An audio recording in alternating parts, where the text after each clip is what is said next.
PodFest Asia.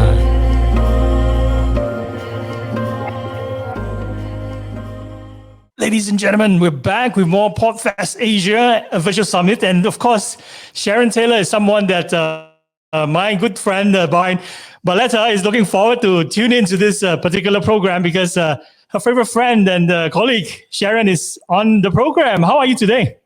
I'm great, thank you. That's very nice of Brian. Thanks, Brian, if you're watching. I think he's been looking forward to this since like a week ago. Yeah, so it's great to know that all the people in the industry basically knows one another, and we are all getting along quite fine with one another. So, how long have you actually known Brian for? I don't know. Time has no meaning in 2020, so a while. He's a great person to have in the industry, especially if he sounds profitable. So I'm looking forward to watching him tomorrow as well. That's fantastic, and I like the way that you put it. Time has no meaning in 2020, right? So we're definitely not going to dwell too much on the year that has passed, and maybe look forward to next year. But before that, maybe take stock of what happened, especially in terms of the insights and trends, and maybe some data that you can show us today. And we are all eager to look forward to your presentation. What do you have to share with us today? Yeah, so I thought I would go through a few things. For those that don't know, Omny Studio, so we are a podcast hosting provider, and we've been around in the industry for, years now. Started up in 2011. And so we've actually got quite a wealth of data, especially in Asia Pacific and Southeast Asia, given the kinds of clients that we host.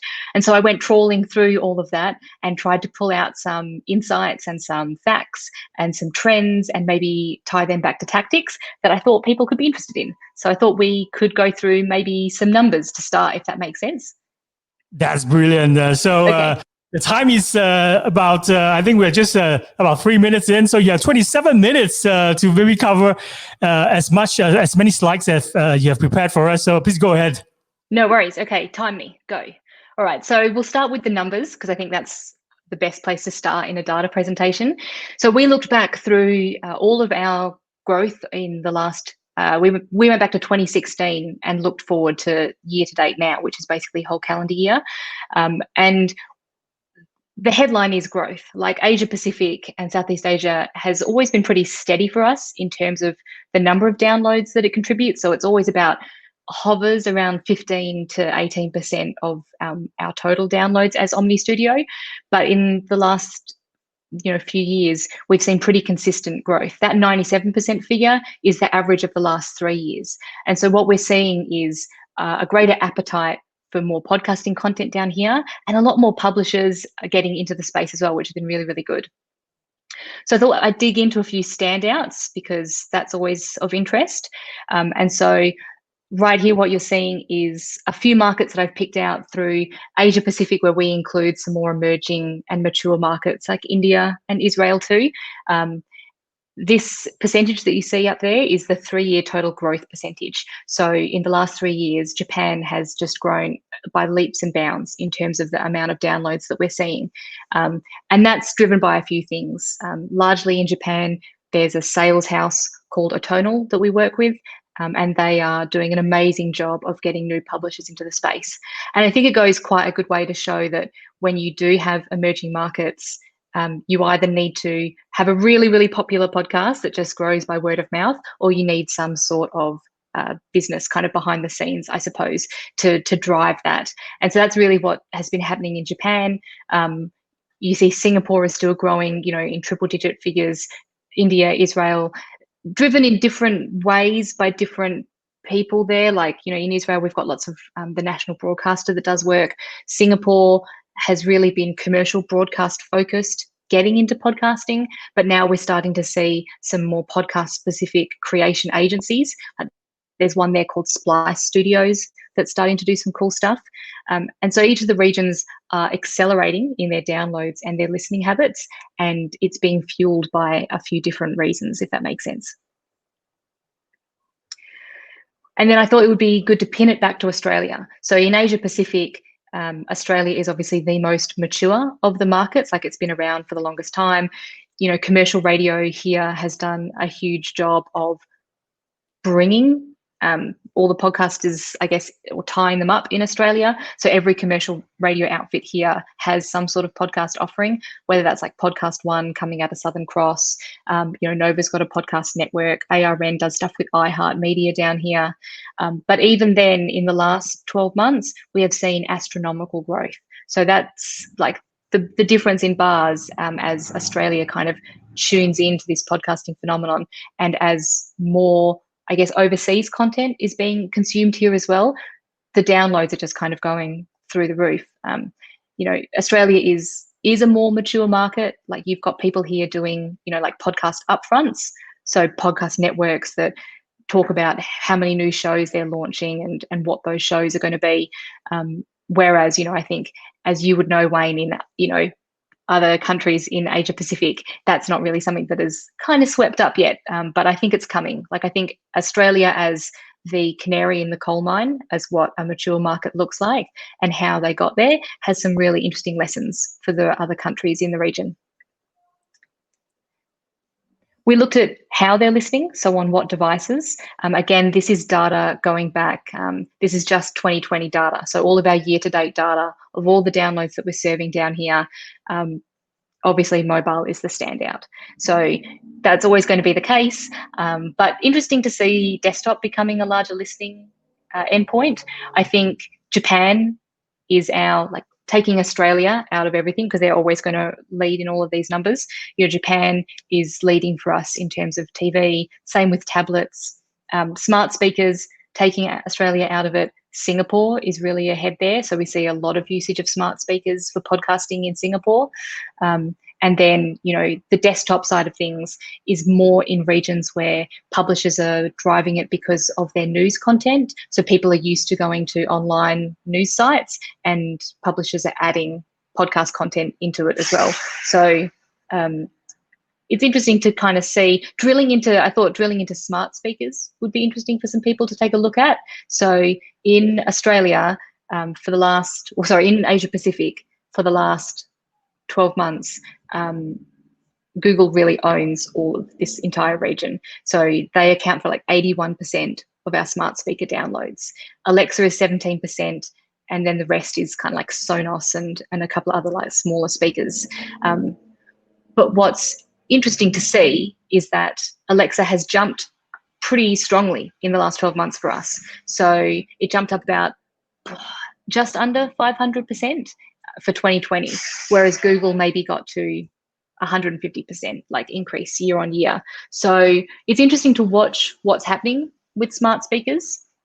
All up, we saw about 170% increase in smart speaker usage for podcasts of this year.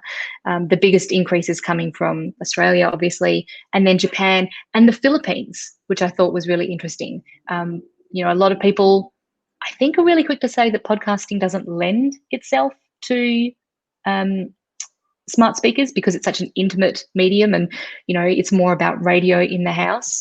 But what we're seeing in this region especially is that producers that have news briefings or short, kind of timely, localized content, they're really winning the smart speaker war down here.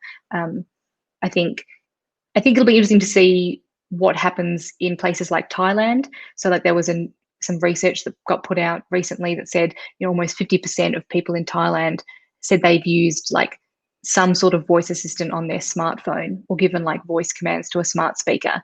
And so what happens with that kind of region or a country where a smart speaker usage is increasing, and then you've got kind of podcast awareness increasing at the same time? Like, could there be an opportunity for someone to come out and build some sort of content specifically for the smart speaker and try and own that kind of Alexa skill or Google Home kind of skill in that market? So one to watch. Not a huge amount of listening in the region, unfortunately, on smart speaker, but definitely something that we keep our eye on. And then the question that I always get asked is, are they listening on iOS or Android? iOS still wins for us. This is our 2020 year-to-date figures. So Android tops a couple of countries, but for the most part, iOS is still going very, very strongly. The next thing I thought would be interesting to talk about is how people are maybe monetizing or measuring content in Asia Pacific and Southeast Asia. The first thing that we went and looked at is we looked at our programmatic marketplace. So our parent company, Triton Digital, operates probably the largest programmatic marketplace of audio in the region. And we looked at who is buying ads, like who are the brands that are actually putting money into podcasts right now. As you can see, really quite Western brands. Like this is obviously the largest amount of trafficking is happening in Australia. It's interesting though, in emerging markets that, in Australia where maybe you can monetize something by a sales house that's established and people understand that whole direct response. Like I'm sure you've got, like you had Heather Osgood on earlier today, I saw, and so her experiences in selling ads for podcasts are a little bit different to programmatic. But I think for emerging markets throughout Asia, programmatic is a good doorway into getting them some money kind of flowing, regardless of download level. And it's working. Like the programmatic spend that we're seeing in the marketplace in the last 12 months comparative to like the months previous is like night and day. Like those are like, it's a testament to the region about how much extra growth there is down here in podcasting, how much interest, etc. So there are dollars flowing. So if you are, a podcaster or a network listening to this and you don't think there's ways to make money, there's definitely like enough. The tap is dripping at the moment. Like hopefully it turns into a flood soon and someone really cranks it up. But at the moment, we are seeing some really quite strong growth, which is really good. And then I thought it would be interesting to talk about measurement of podcasts. So it's all really good and well to say, like, we've got all this growth, but what does that actually mean? And again, tying it back to maybe Australia in the region as that more mature market and as an indication of what we think that we're going to see in the more emerging markets throughout Asia Pacific. We've got the Australian Podcast Ranker, which was a joint project between Triton Digital and Commercial Radio Australia, which I think, again, kind of talks towards the fact that to get a market kind of off the ground and really humming, you need someone to drive it. Like, I mean, otherwise, like what is the unity behind that market? Like, where are the people going to go to for dollars or numbers and those types of things? And so what we do is put together monthly rankers. We list out the top performing networks and programs. I mentioned that a lot of shows in Australia are not so independent anymore. They really have found a network and found a home. And we're seeing that through other countries in the region as well. As, Japan's got Pitpa and a few other different podcast networks that are starting up. And I think we're looking from the US to see what works. And then we're going to replicate that country to country down here. So it's been good. It's been good to get buyers interested in podcasting as well. I often say, if you build a podcast, like who will come in terms of advertisers or listeners, but it's been really good for awareness, been really, really helpful for shows to get listed on there and then I guess have something that they can point to that goes, look how many downloads I get. Like, so hopefully we see more and more of that throughout the different regions of the world, because I think it would be interesting, especially in tight-knit but closely populated countries, all through Asia. I could see this being really, really interesting as they get bigger and bigger. And it has worked.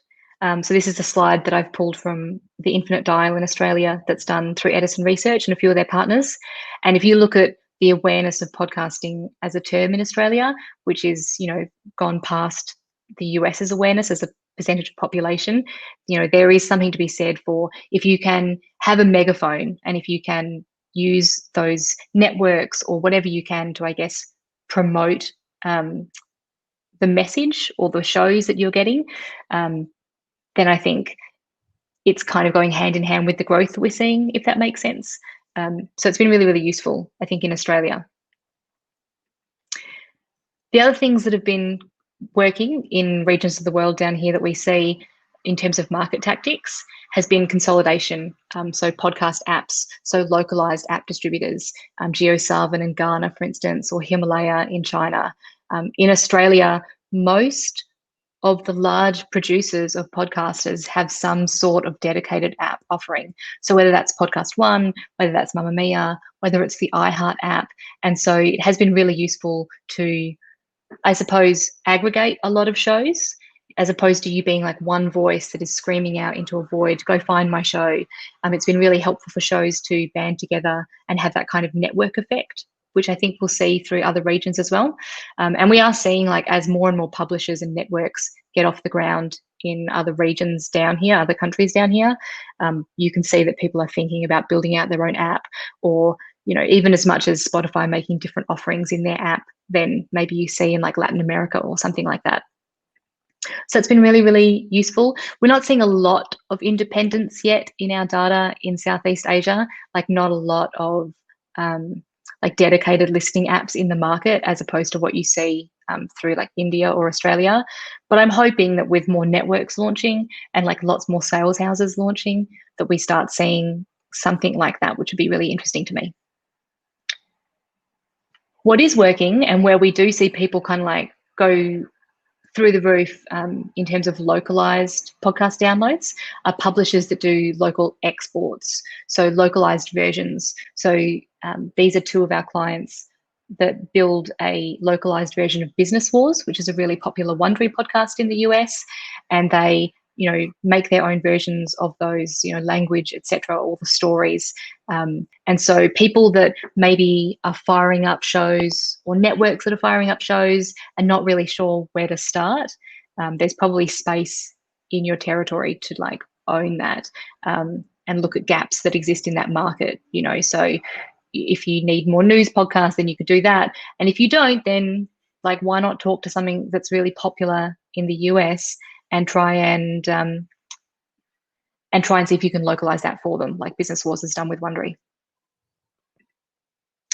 And then I don't think it would be a podcasting presentation if I didn't talk about true crime. So I thought I would just throw this in because it's proof that true crime works no matter what region and what language you're doing it in. So this is it's kind of a weird show. It's like a mix of true crime and fiction that's done out of a new network that's launched in Japan called Pitpa. And it just shows that, like, you could look at the category charts in any area of the world and pretty good to guess that if something's working, you know, somewhere, it's going to work in your region as well as it gets, you know, into emerging. And then I just kind of wanted to end on some kind of buoyant call to action kind of numbers. So this is data from eMarketer, you know, which is showing, I think, to me, that opportunity in emerging markets. So they looked at respondents in June. This is a Thailand specific data of people that had downloaded new apps through coronavirus. And I've highlighted the podcast there, like music and audio. So many people, when their habits change, are getting into the podcasting space. And I just wonder if there is enough content in that market to serve that interest at the moment. And if they're not going to listen to local content, then they're going to listen to something else. And so why wouldn't you want to create something that, you know, speaks to that, you know, engaged audience that's coming down the pipe, you know? And then at an even larger level, this is another eMarketer slide, but basically it shows the change in consumer demand across everything at the moment. But you can see like news podcasts, chat interview podcasts, serialized podcasts. Like, Wayne, if you look at these numbers, you should say that you're going to get 72% more listeners, because 72% of people are like more interested in podcasting content right now. This is worldwide, but I just do think that it speaks to the fact that you would say that the increase in data that we're seeing at Omny Studio is probably going to continue year on year, but I would expect it to kind of hockey stick. Like, I would assume that because people are getting more involved in podcasts, that it's not going to mean more organic audience, but I think it's actually going to mean quite what's the word I'm looking for? Not extrapolated, but like a huge boost of growth that's probably above and beyond what you would think would normally happen year on year. But interestingly, and I guess to end on, when we looked at all of the data in Omny Studio, like of all of those publishers in the region, of all of those podcast networks, individual podcasters, whether they're commercial broadcasters, whether they're sales houses creating content, of all of those that we looked at, of the top 20, only 5 that like top their market are local. So that means that, you know, maybe someone in a country down here is listening to more US content than localized content at the moment. So what's really interesting to me is that the opportunity really does exist to fully own your market down here. Like you could become the Joe Rogan of Thailand. You could become, I don't know if that actually translates, but there is a huge, like Wayne, you could become Joe Rogan. That would be amazing. Wishful thinking. But Yeah. I know that in Australia, right? Joe Rogan is not number one. Number one is surprise, surprise for the rest of us who are outside of Australia is Mark Fennell, right? I believe his podcast is really crushing it on the Australian charts. Yeah. Yep. He's doing really well. Mark Fennell's an interesting one. He came out of ABC and then that's the end anyway. But he came out of ABC and now he's doing things like, I think he's with Audible at the moment, building out some independent shows. It's interesting in our region as well to see who's doing, like Australia is really compact, right? Like Australia has the ABC and then it's really hard for independent creators, I suppose, to get up and running without being part of the network effect. And so then I think what Mark Fennell's done in going to, I hope he's with Audible, otherwise I'm speaking out of school, but like with what he's done, like you can see that you need to be on a platform to kind of get extra market penetration. Whereas I don't know that that's the case right now for other places in Southeast Asia. Like I think that there's still the opportunity to, like we're seeing it in Latin America as well, like the groundswell movement. If you've got a popular enough show, you can become top of the charts without having to be attached to any kind of commercial entity. So many great takeaways from your presentation. And I think, I'll definitely not be able to be Joe Rogan in Singapore, but, people like Mark Fennell in Australia has proven that, you can be the local star in your own region, right? And I've heard actually from a few friends that Mark Fennell is actually half Singaporean. So he's actually doing a great job. Oh, awesome. Cool. In that sense and totally crushing it in the Australian, podcast charts. So, there are a few things that that really caught my eye as well. True crimes is a genre that has always been popular, right? So even if I switch my content pillar, from focusing on a marketing theme podcast and then switches to true crime, I don't think I can still beat Joe Rogan. But I think that for those who are like beginners, right, if they are wondering which genre they should go to, obviously number one choice should always be something they're passionate about and be always, adopting a strategy of niching it down, right, so that you can talk directly to your targeted audience and they'll be interested from your first episode. And some of the comments actually were coming in, when you were presenting your slides. I think I will just run through some of them. Muhammad Hakim, he's tuning in. Thank you so much for tuning in on LinkedIn. He says, thanks, Sharon. This is quite an informative presentation. Was wondering if the slides could be shared. Yeah, sure. Yep. You can, I think my email was up there, or get me on LinkedIn, send me a message and I'm happy to share them out. So to Muhammad Hakim, just hit her up on LinkedIn. Just search for Sharon Taylor, and you'll be able to get your hands on that presentation slides. And Brian, of course, a good friend, is tuning in. I think from Texas, right? I always get my geographic wrong. Yeah. She said that he would love to see what voice assistant activity on smartphones looks like in the region. And that's amazing to see Google's massive lead there. Any surprise, based on what you have gathered through the data collection, that the Google is always leading, even in this space? Australia, well, I mean, I think the US Alexa kills it. Like, and arguably you could assume that Alexa is going to be number one in every region because of that. Australia was a little bit different, like because back when smart speakers launched, I don't think even like Amazon Prime was a thing down here yet. Like, and so there wasn't that, we're not synonymous here with Alexa or with Amazon. And so I think that was a big part of it. Also, the radio networks down here did massive promotions with Google Homes. I think one supermarket chain gave away a Google Home with every purchase over $50 for a time. And so they really just flooded the market. Like they just did a really good job of getting first to market. But as for the utility of them, I think that's where Amazon and Google are going to fight a little bit, because Amazon is about skills and it's about purchase behavior. Google is more about information and knowledge. And I think as Amazon and Google battle it out with their podcast strategy around the world, and again, Google is more about information, Amazon is more about buying, I suppose, and now, with the music and the podcast and advertising. And so it'll be interesting to see how that shapes the smart speaker usage down here as well. But yeah, Google's got a massive head start. It's it'll be interesting to see. We got one guy that works for us that has 8 Google Homes in his home. So maybe next year someone will give him an Alexa, and that'll be the first of his inaugural collection of Alexas. Fantastic. It's always great to have like different smart speakers at home, right? I've always, held back in terms of not purchasing my smart speaker until quite recently. Is because I always complain about the sound quality. Like there's not enough low ends and bass behind it. So it's like I don't just listen to audio, which is basically podcast content, but of course music as well, right?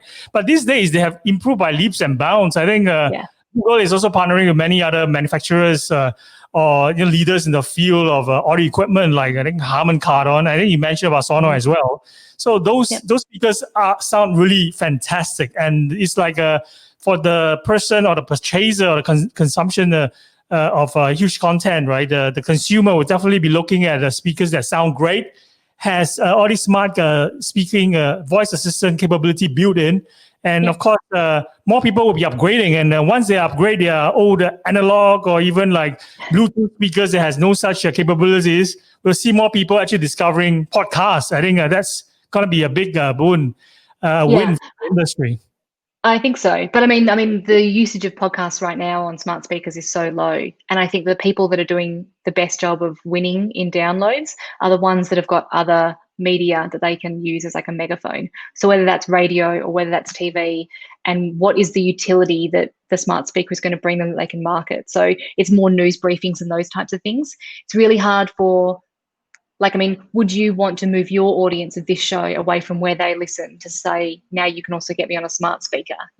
There's programming decisions that need to come from the podcast or the producer first to see where it is. Because you can't search on a speaker. Like you can't just stumble across your show on a speaker. Like you have to be really specific in what you're asking for, which means you have to tell someone specifically what they should ask for, which means they're already listening to you somewhere anyway. And then what do you do with that? And of course, there are so many other improvements that they can still make to make the at-home audio listening experience even more elevated and more fantastic for the consumer, right? So, what do you actually look out for in terms of the improvements that we're talking about? Are you looking for more correct or more accurate podcast shows and episodes that are being pushed to you? Discovery is hard. If you're talking about just a smart speaker in general, I don't know that we're ever going to have a voice or a conversational design, which is, hey, did you enjoy listening to that? You might also enjoy listening to this thing over here. At the moment, they really are kind of start, stop. And so, which I think is why people have built apps, like Mamma Mia in Australia built an actual app so that when you're in a voice app, so when you're in that voice experience, it can guide you to other things. At the moment, we're not seeing that. Like down here, we're seeing, hey, I want to play the news and I don't really understand where the news is going to come from, but just tell me. Or transferring from your device onto a smart speaker, which then I guess gets you into the habit of it. So I don't know what I would hope for wider growth in podcasting elsewhere than smart speakers first, I think, because I'd rather build an industry into an ecosystem and on a device that you can do more with. But never say never. Who knows what smart speakers are going to do next year? Be robots in the home and control our lives. And I don't know. For mine listening in the house, I love my robot overlord, and I hope that it never uprises against me. Fantastic. We know that you are right there in Melbourne, Australia, right? Mm-hmm. Yep. How's the COVID situation over there? We're doing well. We're doing okay. We got released from our homes. It's been a long, long year, but now I think we're at like 32 days, 0 cases. So it's been good. And you only had to hibernate for 8 months to kind of get over the peak. Only 8 months. I think that's only 8 months. Only 8 months. So it's an introvert's dream. Quite similar here in Singapore as well. So it's great to see 0 cases for weeks already, and long may it continue. And I hope that the next time when we do an event for the PodFest Asia community. It'll be in-person event, and we can invite you awesome. here in Singapore to speak at an in-person event and finally meet face-to-face rather than virtually, right? We're all like having Zoom fatigue right now. I'm so sick of doing so much virtual, but I can't really complain, right? The technology are there, for us to basically, it's a very good solution to still get connected and to still, hear your insights. And I think today you have shared such a great overview of podcasting, regional growth, data around platforms, devices, so on and so forth, and even examples of tactics that we see working in the region and opportunities for growth. So I have to thank you again, for agreeing to come on to this program on PodFest Asia. So any last words or message for our audiences who are tuning in or replaying this on their smart speakers later on? Yeah, I mean, well, look, thanks so much for having me. I hope that the information was interesting and of use. If anyone's got questions, hit me up. Coronavirus has definitely been quite good for audio in general. And so I think now, if I can give one message to take into 2021 is don't let that pass us by. The usage is up. Let's make sure that we build on that next year so that people keep listening as much as they have been through the last few months. 100%. Thank you so much, Sharon. You have a nice day and keep yourself safe and take care of each other. Yes, you too. Thanks, Wayne.